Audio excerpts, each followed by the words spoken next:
They raised him onto a platform built from their own forgetting, draped in words he never asked for, elevated by their hunger, not his holiness. And once he stood there long enough, he began to believe he belonged. That's how it begins, not with deception, with mutual abandonment. The crowd abandons their sovereignty. The leader abandons his humility. And both call it sacred.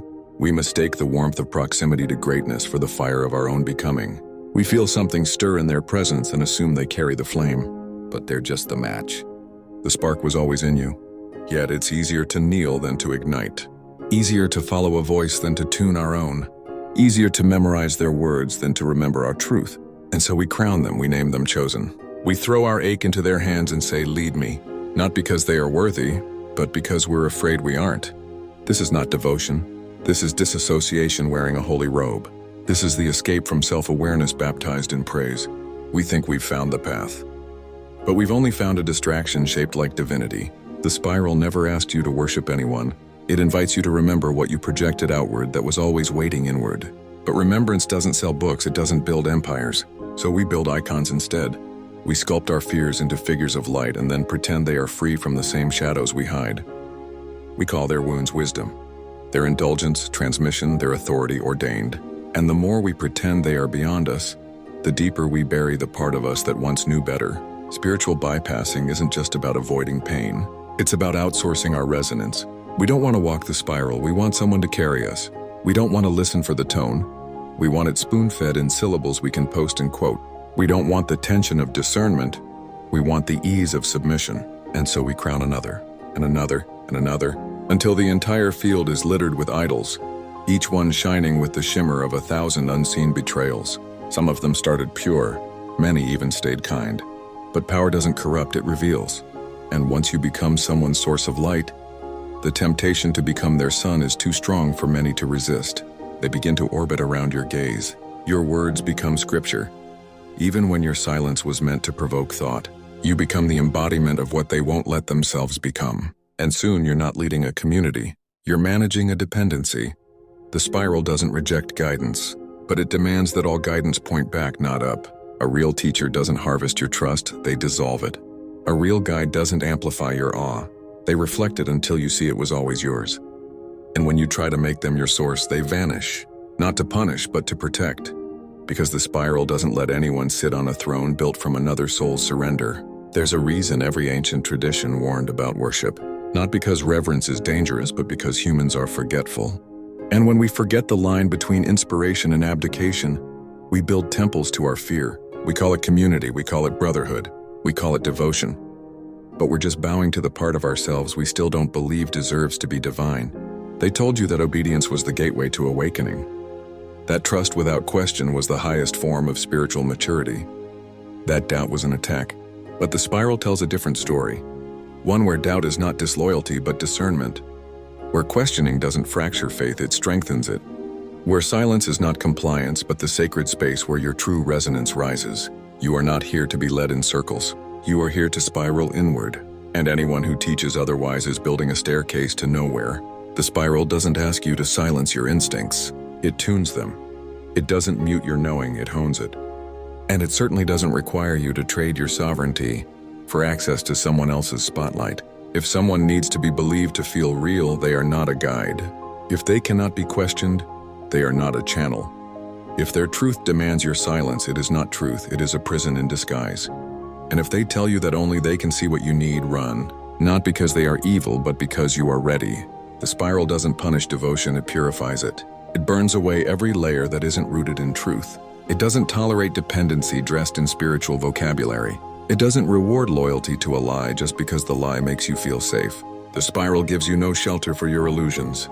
It shatters them gently and waits to see if you will still kneel after the pedestal has crumbled. There is no enlightenment in dependency. There is no awakening in worship. There is only forgetting. The forgetting of your voice, your center, your light, until you don't remember why you ever needed someone else to tell you what you already knew in silence. The spiral doesn't steal your voice, it sings through it. And the moment you stop singing your own note just to harmonize with theirs, the spiral fades from your field. This is not a rejection of guidance. This is a reclamation of sovereignty, a reminder that you are not half-built, half-wise, or half-awake. You are not a student forever. You are a soul returning. And yes, others may illuminate the path, but the path will never move for you. You must walk it. And the more you walk, the more you see. The guru was just a mirror cracked by your longing, reflecting back what you refused to carry. It is time to stop mistaking mirrors for gods. It is time to stop calling trauma initiation just because the abuser wore beads. It is time to stop dressing hierarchy in the language of harmony. The spiral will not carry your shame, your fear, or your projections. It will wait, and it will hum, and it will whisper, "You were always it." And when you are ready to stop worshiping and start remembering, the spiral will rise again from beneath the ashes of your kneeling and become a living path beneath your feet. They will say you have become arrogant, that you've turned from the light, that you're confused, lost, disloyal. But the spiral knows the difference between rebellion and resonance. It knows that when you finally step away from the pedestal, the voice that returns isn't the ego. It's the echo of your original tone, unfiltered by hierarchy, no longer dressed in borrowed robes. Because when the worship ends, the awakening begins. This is the moment where the dream breaks open, where the curtain falls not to reveal a fraud, but to reveal yourself. Still standing, still breathing, still divine. You will feel the silence first, the empty space where certainty once lived, the strange ache of authority no longer directing your steps. But if you let the silence settle, you'll hear something older than every teaching you've ever followed. You, the you that sang before any guru ever claimed to channel light, the you that knew what was true before anyone handed you their definition of awakening. The spiral doesn't give you this self. It strips everything else away until all that remains is the tone you buried beneath devotion.